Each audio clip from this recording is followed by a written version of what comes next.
భూపాలపల్లి జిల్లా కాళేశ్వరంలో సరస్వతి పుష్కరాల్లో 8వ రోజు భక్తులు పోటెత్తారు. సరస్వతి స్నాన ఘట్టాల వద్ద నిన్న సుమారు 1,20,000 మంది భక్తులు పుణ్యస్నానం ఆచరించినట్టు అధికారులు వెల్లడించారు. హైదరాబాద్, వరంగల్, ఖమ్మం, విజయవాడ, మహారాష్ట్ర, ఛత్తీస్గఢ్ల నుంచి భారీగా భక్తజనం తరలివచ్చారు. పుణ్యస్నానాలు చేసి ఘాట్ వద్ద ఉన్న ఏకశిలా సరస్వతి విగ్రహానికి ప్రత్యేక పూజలు చేశారు. పుష్కరాలకు సంబంధించిన మరింత సమాచారం మా ప్రతినిధి నరేందర్ను అడిగి తెలుసుకుందాం. చెప్పండి నరేందర్, సరస్వతి పుష్కరాలు ఎలా కొనసాగుతున్నాయి? భక్తుల తాకిడి ఏ విధంగా ఉంది? తెలంగాణ రాష్ట్రం భూపాలపల్లి జిల్లా మహదేవ్పూర్ మండలకు సంబంధించినటువంటి కాళేశ్వరంలో అంగరంగ వైభవంగా సరస్వతి పుష్కరాలు అయితే ఈ నెల 15 నుంచి మొదలయ్యాయి. ఇవి 26 వరకు కంప్లీట్ కానున్నాయి. పూర్తిగా కూడా ఇక్కడ భక్తులకు సంబంధించి పూర్తి ఏర్పాట్లు అంటే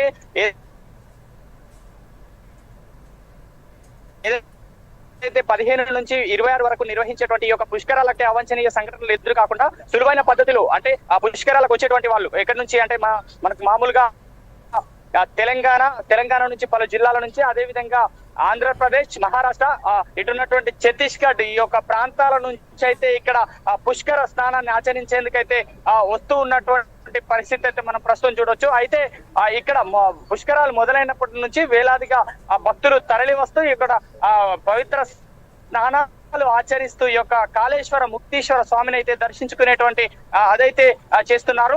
ఇక్కడ మనకు ముఖ్యంగా చెప్పాలంటే 12 రోజుల పాటు నిర్వహించేటువంటి ఈ యొక్క పుష్కరాల్లో భక్తులు ఇప్పటికే 10 లక్షల పైచిలకు భక్తులు హాజరై ఈ యొక్క పవిత్ర స్నానాలు ఆచరించినట్టుగా ఇక్కడ ఎండోమెంట్ సిబ్బంది అయితే చెప్తున్నారు. అయితే ముఖ్యంగా ఇక్కడ భక్తులకు సంబంధించి ఏర్పాట్ల విషయానికి వస్తే ఇక్కడ బందోబస్తుకు సంబంధించి 3,000 మంది పోలీసులు, అదే విధంగా ఇక్కడ రెస్క్యూ టీం కాళేశ్వరం పరిసర ప్రాంతాలు ఏదైతే గోదావరి ఉన్నటువంటి ఏరియాస్ లో కూడా రెస్క్యూ టీం, NDRF బలగాలు కూడా 2 టీములుగా డివైడ్ అయ్యి ఎక్కడికక్కడ భక్తులకు ఎటువంటి ఇబ్బందులు తలెత్తకుండా అదైతే చూస్తున్నారు.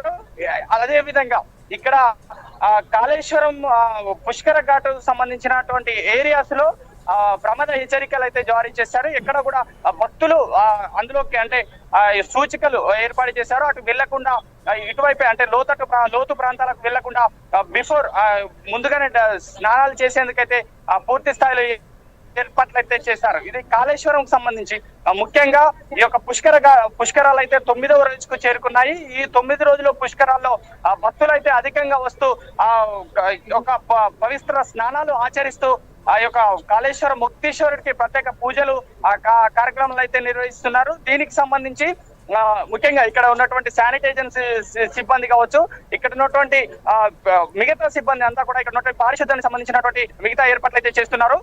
ఇక్కడ ముఖ్యంగా కలెక్టర్ కూడా ఇక్కడ రాహుల్ శర్మ, అదే విధంగా SP కిరణ్ ఖరే కూడా ఇక్కడే అందుబాటులో ఉంటూ ఎప్పుడు భక్తులకు ఎటువంటి ఇబ్బందులు తలెత్తకుండా చూస్తున్నటువంటి అదైతే చూడొచ్చు. ఇప్పటి వరకు అయితే VIPల విషయానికి వస్తే మనకి ఇప్పటికీ సీఎం రేవంత్ రెడ్డి మొదటి రోజు పుణ్యస్నానం పవిత్ర స్నానం ఆచరించి కాళేశ్వర ముక్తీశ్వర స్వామికి అయితే దర్శించుకున్నారు. అలాగే ఇక్కడ డిప్యూటీ సీఎం బట్టి విక్రమార్క కూడా దర్శించుకున్నారు.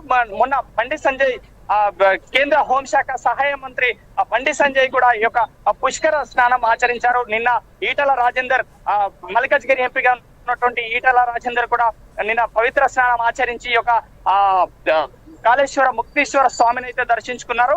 పూర్తిగా కూడా కాళేశ్వరంలో ఎటువంటి ఇబ్బందులు ఈ యొక్క పుష్కర ఘాట్ల వద్ద కానీ ఒక టెంపుల్ ఆవరణలో కానీ ఎటువంటి ఇబ్బందులు తలెత్తకుండా పూర్తి స్థాయిలో కూడా ఇక్కడ టెంపుల్ వద్ద క్యూ లైన్లను అయితే ఏర్పాటు చేశారు. ఇక్కడ VIP గ్యాలరీస్ అంటే భక్తులు వివిధ రాష్ట్రాల నుంచి, జిల్లాల నుంచి వచ్చేటువంటి భక్తులు పార్కింగ్ కు సులువైన పద్ధతిలో పార్కింగ్ ఉండే విధంగా ఇక్కడ ఏర్పాట్లు అయితే చేశారు. అదే విధంగా ఏదైతే బస్ స్టాండ్ లో దిగినటువంటి భక్తులు అక్కడి నుంచి ఫ్రీ బస్సుల్లో ఇక్కడికి పుష్కర ఘాట్ కు చేరుకునేందుకు ప్రత్యేక బస్సులు అయితే ఏర్పాటు చేస్తారు. ఇప్పటికే స్పెషల్ బస్సుల విషయానికి వస్తే 47 బస్సులు నార్మల్ గా ఎప్పుడు కంటిన్యూగా నడిచే బస్సులు, 70 బస్సులను అదనంగా స్పెషల్ బస్సులను అయితే ఏర్పాటు చేశారు. ఈ యొక్క భక్తులకు పూర్తిగా ఎటువంటి ఇబ్బందులు అయితే తలెత్తకుండా ఎప్పటికప్పుడు కలెక్టర్, అదేవిధంగా SP ఎప్పుడు పర్యవేక్షణలో ఉంటున్నారు. అలాగే పారిశుద్ధ్యానికి సంబంధించినటువంటి సిబ్బంది కావచ్చు, ఇక్కడ ఉన్నటువంటి ఎండోమెంట్ సిబ్బంది కావచ్చు, ఎప్పటికప్పుడు భక్తులకు ఒక సమాచారాన్ని చేరవేసే విధంగా అంటే పుష్కర స్నానానికి సంబంధించి వెళ్ళేటువంటి ఘాట్లకు సంబంధించినటువంటి సూచికలు అయితే ఏర్పాటు చేశారు. ఎక్కడ కూడా ఇబ్బంది తలెత్తకుండా అంటే వర్ష సూచన ఉంది. ఇప్పటికే 2-3 రోజులుగా వర్షాలు కూడా కురుస్తున్నాయి. అయినప్పటికీ కూడా భక్తులు భక్తులకు ఎటువంటి ఇబ్బందులు తలెత్తకుండా ఎప్పటికప్పుడు శానిటైజర్ సిబ్బంది ఇక్కడ ఉన్నటువంటి బురద ప్రాంతాలను అయితే క్లియర్ చేసే ప్రయత్నం చేస్తున్నారు. బ్లీచింగ్ పౌడర్ తో ఆ ప్రాంతాలను అయితే క్లీన్ చేసే ప్రయత్నం చేస్తున్నారు. చెత్త కూడా ఎక్కడ కూడా ప్లాస్టిక్ చెత్త కూడా ఉండకుండా ఎప్పటికప్పుడు క్లీన్ చేసేటువంటి ప్రయత్నం అయితే చేస్తున్నారు. ఇది ములుగు జిల్లా, ఇది భూపాలపల్లి జిల్లాకు సంబంధించినటువంటి కాళేశ్వరంలో పుష్కరాలకు సంబంధించినటువంటి స్పెషల్ ఫోకస్. ధన్యవాదాలు నరేందర్. ఇప్పుడు చిన్న విరామం.